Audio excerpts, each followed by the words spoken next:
Fala galera, saudações rubro-negras, isso aqui é Flamengo, muito bem-vindos ao canal Paparazzo Rubro-Negro. Você que está chegando aqui, eu convido você a seguir, curtir, compartilhar na sua página pessoal. Tava dormindo, 4 dias que eu não dormia direito, né? Tava dando aquela descansada, cheguei lá de Teresina, já fui de Santiago, só parei no Rio, troquei de roupa, tomei um banho e fui para Teresina.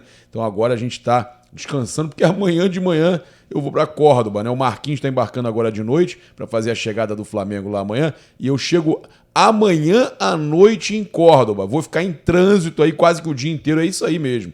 Essa loucura que a gente vive para acompanhar o Flamengo. Você que está chegando aqui, eu convido você a se inscrever aqui no botãozinho vermelho, acionar a notificação no sininho, deixar aquele like maroto no vídeo. A gente vai falar sobre muitas coisas importantes aqui, muita notícia chegando. Inclusive, eu queria falar com vocês sobre o SofaScore, que ontem, né, o torcedor votou no craque da torcida na vitória do Flamengo sobre o Altos por 2-1, uma vitória magra, né, com um gol de bicicleta dos caras, muito criticado, Flamengo muito criticado nas redes e tudo mais, só que o torcedor votou no Pedro como craque do jogo, né, o autor do gol do empate, né, levantou a torcida lá no Piauí, e aí a gente teve aí alguns números do Pedro, números interessantes, né? Ele teve 1 gol, finalizações 5, né? Ele quase fez em outras situações, passes certos 6, 67%, faltas sofridas 3, minutos jogados 90, olha só. E outro jogador, além do Pedro, que também comemorou esses 90 minutos jogados, foi o Bruno Henrique. Ele postou o seguinte: primeiros 90 minutos concluídos, né? Botou uma verificação ali. Obrigado, pai. Copa do Brasil, Flamengo em Teresina, e postou algumas fotos. Os jogadores aí, então, que não estavam conseguindo ter uma minutagem maior, agradecendo por isso. O Bruno Henrique também ficando muito feliz. O Pedro fez aquele desabafo, que eu acho que é muito mais uma resposta aos críticos, a galera lá de São Paulo, do que qualquer outra coisa. E aí o Vampeta, né? O Vampeta comentou sobre essa situação aí do Pedro, sobre a manifestação dele após o jogo. Ele falou o seguinte: eu vi essa declaração com naturalidade. Como ele falou, cada um cuida da sua carreira. A gente que trabalha com futebol, quando os programas debatem sobre o Pedro, é porque gostam dele.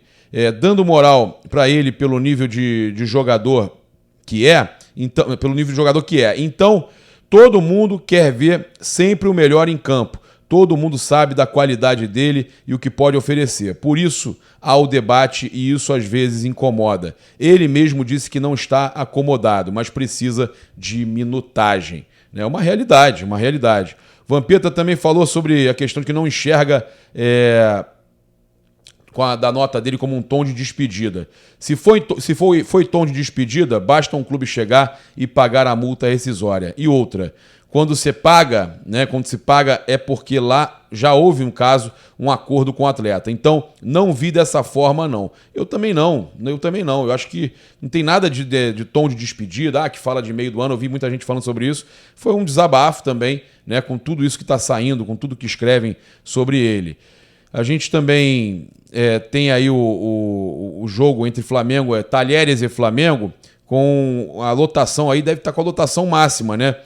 No estádio Mário Kempes, em Córdoba. Cerca de 50 mil ingressos foram colocados à venda e a previsão é de que todos eles sejam vendidos, né? Vai ser aí, então, um caldeirão. E nos portais argentinos tratam o jogo como um dos mais importantes do ano para o Talheres, né? Atrás apenas do Flamengo com 9, né? A equipe argentina ocupa aí a 2ª colocação do Grupo H com 6 pontos. Até aqui o Talheres tem um bom aproveitamento em casa na Libertadores, tendo ganho as 2 partidas que disputou. Então eles sabem que é um jogo chave contra o Flamengo e deve estar lotado o estádio Mário Kempes. Passar para vocês também que o Diego Ribas participou do Flow Esporte Clube, né?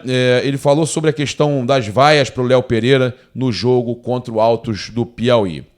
Ontem nós recebemos um carinho maravilhoso e conseguimos retribuir com a vitória. Foi sensacional. Muitos jogadores foram ovacionados. Eu fui ovacionado. E faz muito bem esse carinho da torcida. Faz bem para nós, jogadores. Mas eu gostaria que meu amigo Léo Pereira, por exemplo, que ontem durante o jogo foi vaiado, eu gostaria que esses jogadores também pudessem sentir isso. O torcedor tem um poder tão grande e eu gostaria que eles soubessem disso, porque a vaia interfere totalmente no desempenho da equipe, não só naquele jogador que está sendo vaiado. Obviamente, o torcedor tem direito, ele é dono do espetáculo, e eu falo com propriedade porque eu já fui vaiado no Maracanã com 70 mil torcedores. Então eu sei como é difícil, como machuca. Eu sempre falo isso, tá? Goste você ou não do jogador. Vaiar durante o jogo é complicado. Você pode não estar gostando, pode pedir para colocar outro jogador. Agora, vaiar o seu time em campo, eu vou falar para vocês, a não ser que realmente esteja tomando uma goleada, tá tudo errado, mas o cara pegou na bola, começa a vaiar, eu acho muito complicado. Eu já vi muitas brigas, inclusive, na arquibancada, por causa de um torcedor que tá vaiando e o outro fica revoltado e manda parar de vaiar. Também lá em participação no Flow Esporte Clube, o Diego falou sobre a importância aí do trabalho mental no esporte. Ele falou o seguinte: vejo a necessidade desse treinamento mental e inteligência emocional. Se você não se preparar, você vai sucumbir. Quando eu cheguei no Flamengo, tinha psicólogo, permanecemos um tempo. Hoje em dia não temos isso. Alguns jogadores têm de forma particular, tá? Então ele dizendo que alguns jogadores procuram psicólogo. Ainda o Diego Ribas falando o seguinte: não penso em me aposentar, eu vivo o momento, eu consigo jogar tranquilamente até os 40 anos. Ele ainda fala o seguinte: quando eu parar, não farei nada no primeiro ano. Ser treinador é uma possibilidade, mas não no primeiro ano. Meu filho é uma figura. Ele cobra: papai, você não fica em casa e não joga. Já que você não joga, fique em casa. O filho do Diego pedindo para ele parar de jogar e ficar em casa. Uma brincadeira, óbvio, né? Até porque se você não joga, fica em casa. Eu achei engraçada essa colocação. A gente teve a nossa informação aí da Beli X Costa, né? @BeliXCosta, nossa repórter Isabelle Costa, que mesmo sem a confirmação da CBF, o Flamengo já trabalha com a logística do clássico contra o Botafogo, sendo realizado em Brasília. A delegação viaja para a capital federal no sábado, o Flamengo também viaja para a Argentina nesta terça-feira e retorna para o Rio de Janeiro logo após o jogo de quarta, tá? Então, o Flamengo já preparando a logística para esse jogo em Brasília, mesmo sem a confirmação da CBF. Passar para vocês aqui, para a gente finalizar esse vídeo rápido hoje à noite aqui para vocês, né, que o portal espanhol lá, o fichagens.net, afirmou que o Barcelona tem interesse na contratação de Gabigol, tá? Que Gabriel Barbosa, segundo o portal, estaria no foco, né, do clube espanhol, o Barça, né? E eles estariam dispostos a investir no Gabi, e caso a negociação com o Robert Lewandowski não seja concretizada, o nome do Gabigol é o que está na pauta, é o nome que interessa para eles. O fichagens.net também afirma que o Barça sabe que a negociação será difícil, mas está disposto a desembolsar até 30 milhões de euros, cerca de 160 milhões de reais, para fechar o negócio. Gente, é um valor considerado baixo pela diretoria do Flamengo. Eu falei com fontes ligadas à diretoria que me garantem que o Flamengo, como pagou alto pelo Gabigol, na época a Inter de Milão, quase 20 milhões de euros, o Flamengo estaria num lucro de 10, é bacana, mas o Flamengo não vê esse lucro mais importante do que o lucro desportivo. Então o Flamengo não tem interesse nesse momento em negociar o Gabigol por 30, né? Talvez, se chegar, o que eles me falam, esses jogadores considerados inegociáveis, eles passam a ser negociáveis com valores acima de 35 milhões de euros, foi o que essa fonte me falou. Se chegar alguma coisa entre 35 e 40 milhões de euros, eles vão negociar esses inegociáveis, né? Entre aspas. A gente amanhã cedo traz algumas informações importantes para vocês, até sobre o confronto aí, da Copa Libertadores da América, né? Tem muitas outras informações para passar para vocês, também que é questão de criação de liga, tudo isso a gente traz amanhã logo cedo para vocês, tá? Eu só quero passar aqui uma última informação, justamente com relação à questão déficit do Flamengo, né, cara? Do Flamengo precisar fazer alguma grande venda. A matéria que o Globo Esporte trouxe, aí eu não falei com vocês antes, porque teve jogo e tudo mais, desses 63, que eu conversei com fontes ligadas à diretoria sobre isso. Por isso eu estou falando do Gabigol. Elas me explicaram isso. O Flamengo tem aí 63,6 milhões de déficit no trimestre. Mas aí o diretor falou aí ao Globo Esporte que não preocupa de forma alguma. Então, o que eu te falo?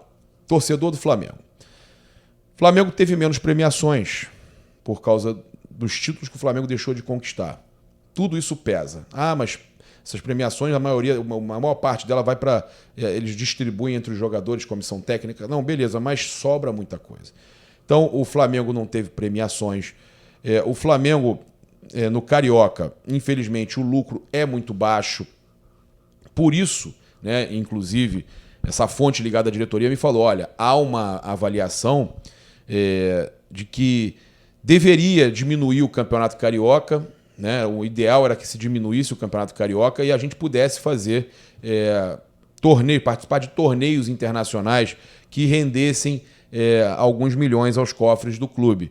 Fora isso, né, o Flamengo precisa sim fazer algumas vendas. É aquela necessidade anual que o Flamengo precisa negociar jogadores. Então isso aí existe e não vai ter como evitar.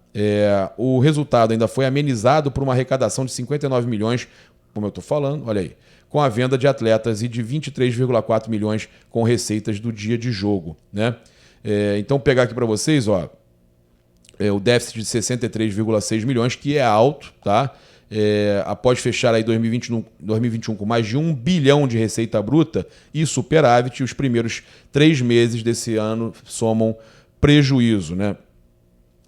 E de acordo com a carta de abertura da demonstração financeira do clube, o resultado se deu por ser um período em que o clube, historicamente, no caso, recebe menos, né? Entradas de receitas menores e tal, mas que o prejuízo já estava previsto no orçamento para a temporada, tá? Outro ponto positivo aí no balancete, segundo a matéria, é a receita de dia de jogo, que inclui venda de ingressos, receitas geradas no estádio, que também atenuou o prejuízo no período, apesar do Carioca não ser tão rentável assim. Possivelmente aí esse item mais afetado com a pandemia atingiu 23,4 milhões com a boa presença de público no Maracanã, tá?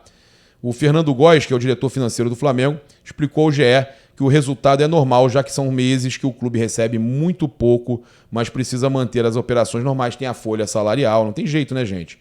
A receita de venda de atletas como o Michael, então, somou 59 milhões, né, e superou a expectativa. Ele fala ainda o seguinte, esse ano, o primeiro trimestre só teve Campeonato Carioca, ou seja, 3 meses com custo normal, mas como receita mesmo de jogo, só o Carioca. O que ajudou foi que tivemos as vendas da bilheteria também que foram boas, né? O Flamengo vendeu bastante ingresso, o retorno do público foi muito bom e tudo mais. Gente, aí eles falam sobre essa questão, né, do Flamengo ter que sempre negociar algum jogador, ainda é uma realidade para o Flamengo, que a gente espera que em breve a gente não precise mais disso, né? Dessas vendas de jogadores. E a gente sabe que a gente sofre justamente nesses jogadores que têm interesse de fora, que tem já times de olho. João Gomes, Gabigol, Arrascaeta, né? E óbvio que vão acabar aparecendo também equipes árabes, como todo ano aparecem, né, de olho no Everton Ribeiro, no próprio Arrascaeta. São jogadores que atraem os olhares lá do exterior, fora os garotos, né? O Lázaro, o João Gomes, né? O Flamengo tem N possibilidades aí de jogadores que podem atrair os olhares do exterior, mas que a gente sabe que, por exemplo, um Arrascaeta não tem substituto, né, gente? Então tem que tomar cuidado, tem que tentar segurar ao máximo. Agora, que é realidade, que um ou outro atleta a gente vai vender, isso aí não tem jeito. É uma tônica, é a realidade, não tem como a gente evitar. Convido você a garantir o seu desconto na Outsider Tours, a nossa patrocinadora de viagens. Você viaja com desconto do Paparazzo, o link está aí no chat fixado, no comentário fixado, na descrição das outras plataformas, e você garante aí um descontaço para viajar pela Libertadores, que eu viajo amanhã de manhã, o Marquinhos está viajando hoje. Você também tem desconto para viajar Copa do Mundo, Champions League, Copa do Brasil, como eu fui ontem lá no jogo em Teresina.